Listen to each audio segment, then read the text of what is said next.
Hi, I'm Jennifer from Shabby Fabrics. Today I'm going to teach you how to miter borders. This is one thing that sometimes gives quilters a little bit of trouble, and hopefully today with these tips and tricks it'll be a lot simpler and smoother for you when you get ready to miter your next quilt. Before I jump into that, these beautiful fabrics are from the Heather collection from Maywood Studio, as well as the bolts of fabric and the beautiful quilt behind me. That's the cathedral window quilt. Of course, this is available as a kit, and yardage is for sale as well. And this is also just a simple patchwork quilt, and we've decided to put on some beautiful borders that have a stripe.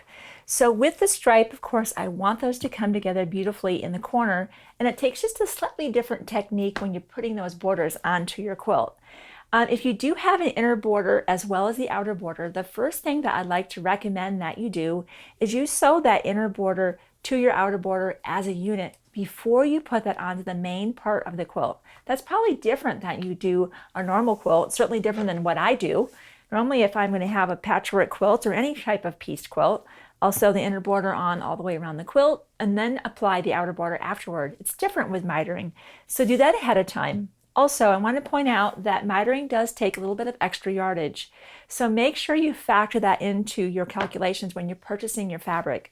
So if you do pick up a pattern, for example, that says it takes 2 yards for borders, you might want to pick more like 2.5 yards so that you have a little bit of extra space to get that sweet spot in the corners of your quilt, so it has the look that you're going for. One of the things that's also different about mitering is normally when you have your quilt and you start sewing borders on it, you're going to start right in that corner. It's not the case with miters.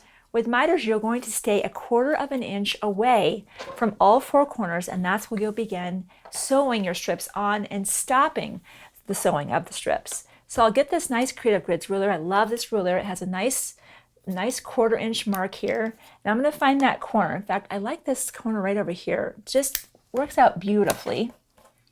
I'm going to come in here, and it has a nice dash line. I can easily see I'm 1/4 inch out, I'm at 1/4 inch here, and I'm going to mark that with my friction pen. And I love the friction pen, of course. If you've seen any videos before, I love it because it'll just erase with heat. Consequently, be sure to subscribe to our YouTube channel, and that way you never do miss a video. All the links to the products I'm using today are in the description box below, so we have that available for you too. You'll mark all 4 corners of your quilt, staying 1/4 inch away from the top and the sides. We've marked that. We went ahead, when you have your fabric, you're going to want to carefully make sure that your border strips are cut so that they have the same visual sight picture.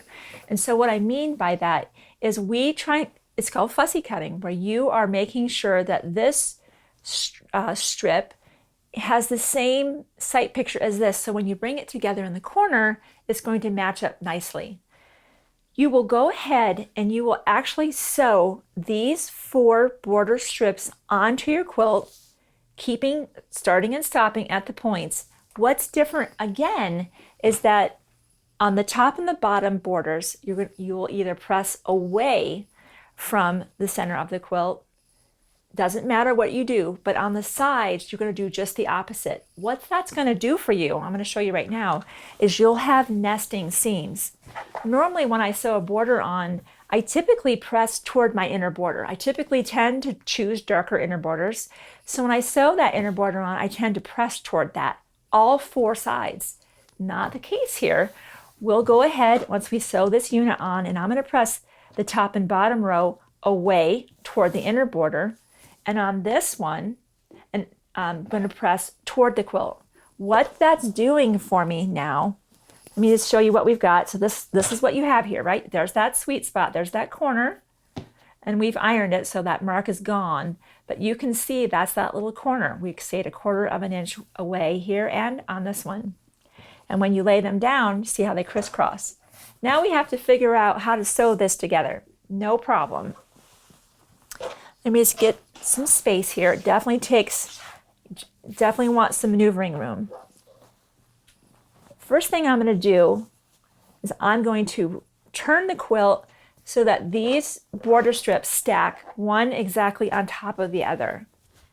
And I'm going to be able to feel those strips. Do you see how this strip here, and this is where the inner border attaches to the outer border. This one is pressed to the outside of the quilt. This one's pressed toward the inside, and you see how they just lock in so beautifully. And you have this, you can see it literally just kind of sits there. So I'm off to a great start in having a nicely mitered border. Now, of course, I need to smooth some stuff out. So I might even just bring the quilt off completely so that I have a nice long stretch of that stacked on top of itself. And any kind of wrinkles, boy, I'm getting all kinds of threads on me. And this, that's the other thing I've learned about my sewing room. I've added a lint roller to my sewing room because I can't tell you the number of times I've been sewing and then I run out to the store and then I look down and I'm just full of threads. So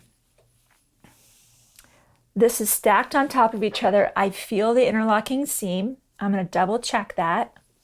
Just locks right in. And now I have this nice fold going here.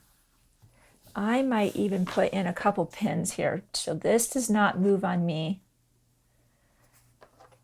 while we are double checking to make sure we have a good miter. This is not a fast process.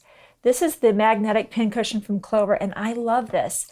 You know, I have spilled my pins 1,000 times if I did it once, and I love how it just picks them up, it lines them up, and I have a place to scoop underneath there, and I'm not kind of digging my nail in there. So I just, again, recently found this at International Quilt Market, and I love it. And that's the only one I really use anymore.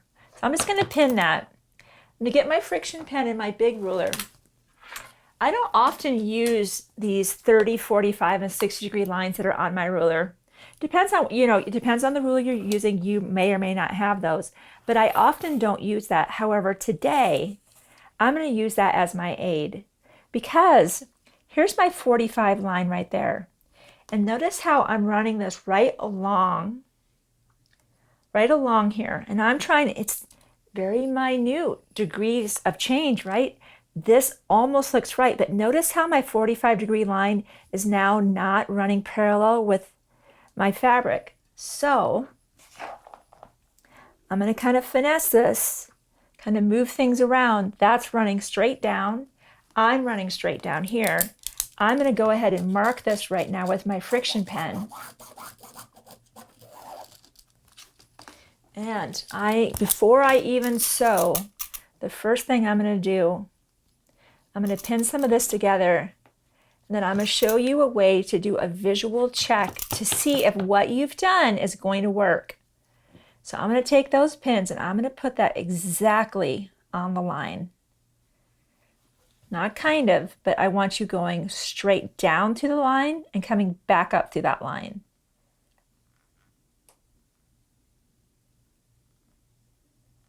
There we go.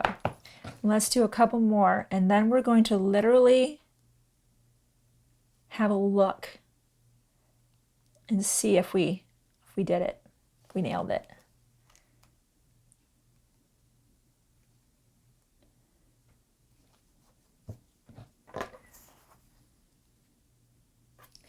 And actually, it's going to be better to pin it on this side so I can just open it up, make double sure. I would rather check it now than have to seam rip it later. I do seam rip, definitely, I do plenty of that. But if I can avoid it, I would love to avoid it. So let's have a look. If I sew on that line, look, those lines meet up, those lines meet up, those. So this is a good spot. We've done a good job. I'm going to very carefully lay this back down. Of course, I need to move my pins at this point. We know what we marked is going to work because we just checked it. Use a bunch of pins, and I don't want you taking the pins out as you sew. So keep them far enough away from the line that you can leave everything in place, because we just don't want anything moving. I'm going to pin down here too. I don't want any of this moving anywhere. Moral of the story, pin. It'll save you time because then you don't have to seam rip. Now, just because the bulk is right here toward me, I might even pin some more out here just because I don't want any of that going anywhere. So I'm going to gather up my quilt as best I can. It's heavy. Of course, there's a lot of fabric going on at this point. I'm going to take this to the sewing machine, and I'm going to go ahead and I'm going to start here. And do you see where my stitching stopped? You need to stop here. Do not sew all the way to the end. Stop here, and I want you to reinforce. And of course, you're going to reinforce here with a back stitch. So let's go ahead and take this to the sewing machine. We are going to very carefully stitch this, trying our best to not disturb the fabric.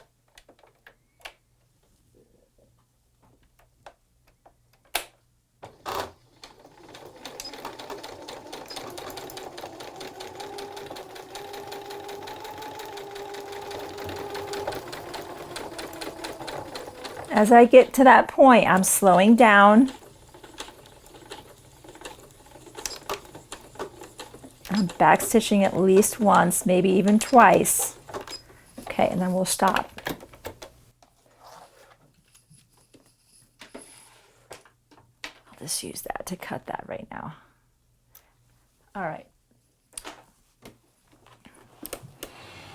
Hopefully, I'm going to turn that sewing machine off. I feel confident that I'm not going to have to seam rip that and do it again. But before we start cutting anything away, we are absolutely going to check and see how we did.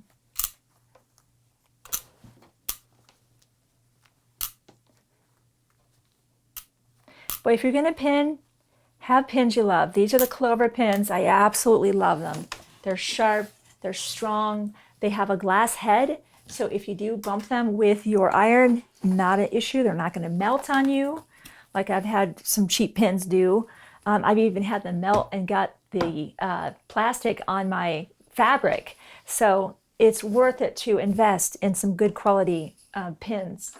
So let me just trim that one away as well. And then let's have a look. This is the reveal. Let's see how we did. Boy, I think we did a pretty darn good job. So in that instance, when you feel satisfied that you've done this well and you're ready to trim that away, I simply line that back up. I'm going to get my ruler out and I'm going to trim my 1/4 inch away. And then when I take this to my pressing mat, I'm going to go ahead and press that seam open, as you would suspect. So for that reason alone, and I should have mentioned this before, whenever I'm going to press a seam open, I shorten my stitch length. And that just helps give a little more strength.